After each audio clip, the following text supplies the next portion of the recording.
amputation. It is the removal of a limb by trauma, medical illness, or surgery. It is also defined as restriction of movement or lack of control over movement due to muscle, bone, or joint problems. Because of these restrictions, many are unable to do what normal people can do. But there are some people who overcome the challenge and become role models for those who are losing hope. Hi, my name is Shaiful Hariz, and together with my partner Mizan Qistina, we'll be talking about amputated people. But not just amputated people, but about famous amputated people who overcame their challenges, hardships, and difficulties, and turned their disadvantages into advantages. So, without further ado, let's move on to our first famous amputated people. It is no longer a conversation about overcoming deficiency. It's a conversation about augmentation. It's a conversation about potential. Born with fibula hemimelia, which caused amputation of both her legs below the knee, Amy Mullins will never be considered normal by society. But it seems like Amy won't think so. Why I'm saying this? Because she has created countless achievements that surpass normal people can do.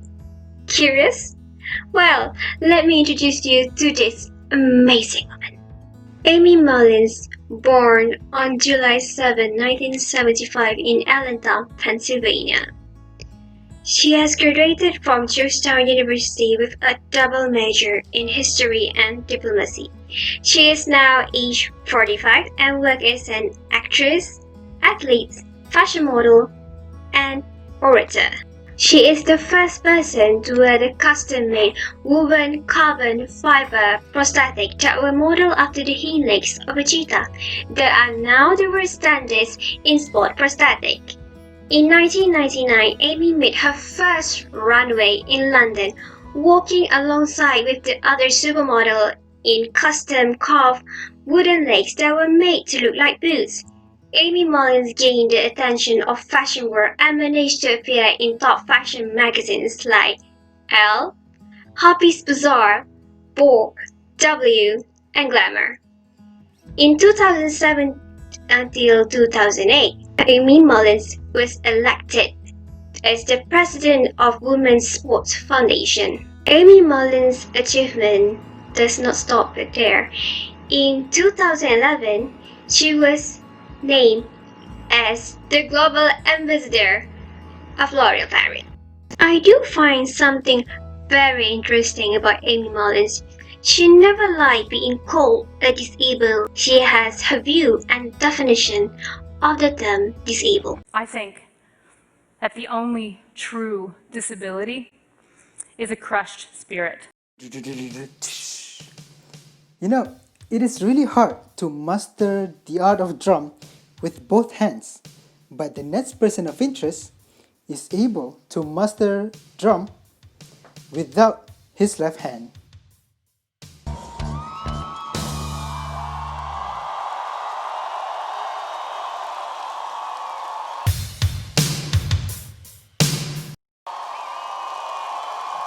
I stopped comparing myself to how I used to play, and I stopped comparing myself to others, and I went, what I do is really unique. It was such a weight lifted. His name is Richard John Cyril Allen. He was born in 1963 in Derbyshire, England. When he was 15 years old, he joined a famous English rock band called Def Leppard. Until today, he is still a part of the band and they have released many biggest hit songs such as Photograph, Hysteria, and my personal favorite, Pour Some Sugar on Me.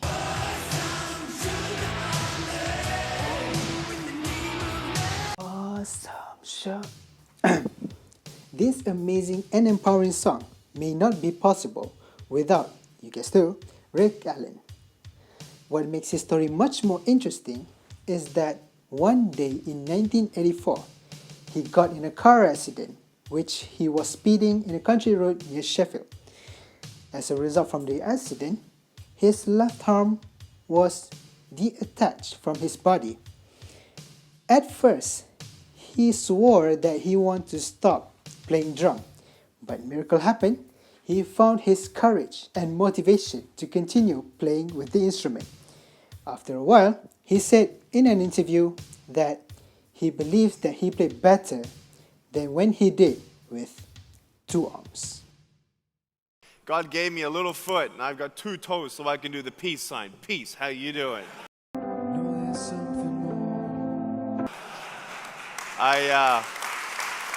Now life, I see as an opportunity.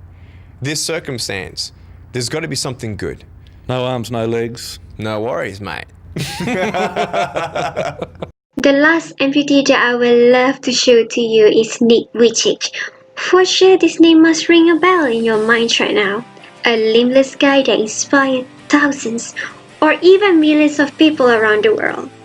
Let's get to know a little bit about Nick Vujicic. His name is Nicholas James Vujicic.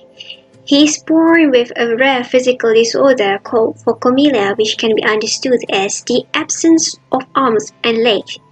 He is graduated from Griffith University with a Bachelor in Commerce and a double major in Accountancy and Financial Planning. He is now age 38 and works as an author, motivational speaker, preacher, and evangelist. Born without arms and legs, Nick's life during childhood was never easy. He constantly got bullied, which led him into severe depression. He even tried to commit suicide by drowning himself in a bathtub. Luckily, his parents gave full support and loved Nick the way he is.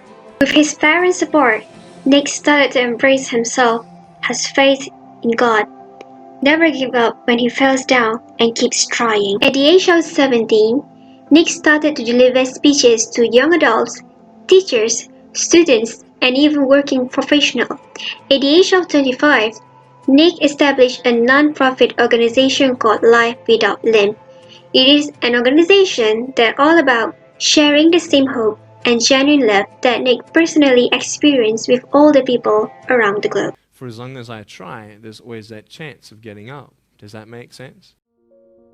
We all have seen the physical disorder of these three people.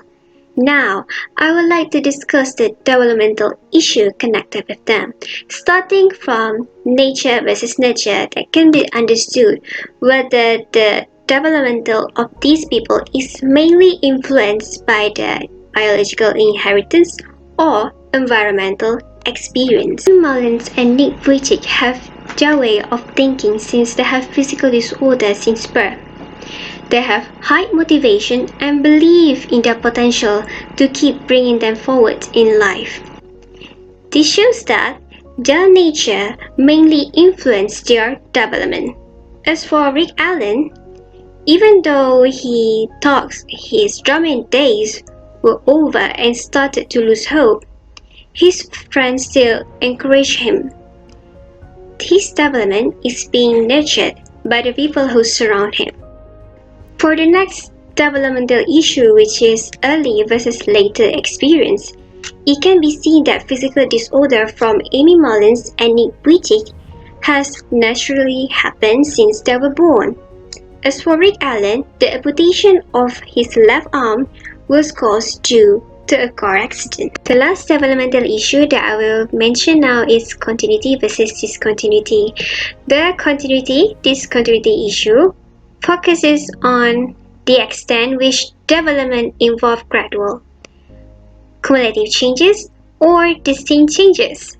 Amy Mullins, Rick Allen, and Nick Vujicic managed to develop healthily and did not give up in facing their life challenges. Really, I found that the power of the human spirit and the guys and my family and everybody was just behind me. Let's talk about brain plasticity. As we can see from these amazing people, they all had to learn new things differently to compensate for the difficulties and differences. To start, Amy Mullins had to learn to walk with her prosthetic legs at the age of 1, whereas Rick Mullins had to use and utilize his legs to compensate for his lost arm. And finally, Nick Vujicic had to learn new things differently compared to his common peers. And as a result, today, they all become successful and became an amazing people with such amazing skills. All these amputee people have proved to us that they also can do what we could do. So you see, these people are trying to teach us that it is not about what you don't have, it is about what you could do with what you have. Because everyone and anyone has their own potential in life. Allow me to share a quote from Nick Vujicic. To wish for change will change nothing. To make the decision to take action right now will change everything.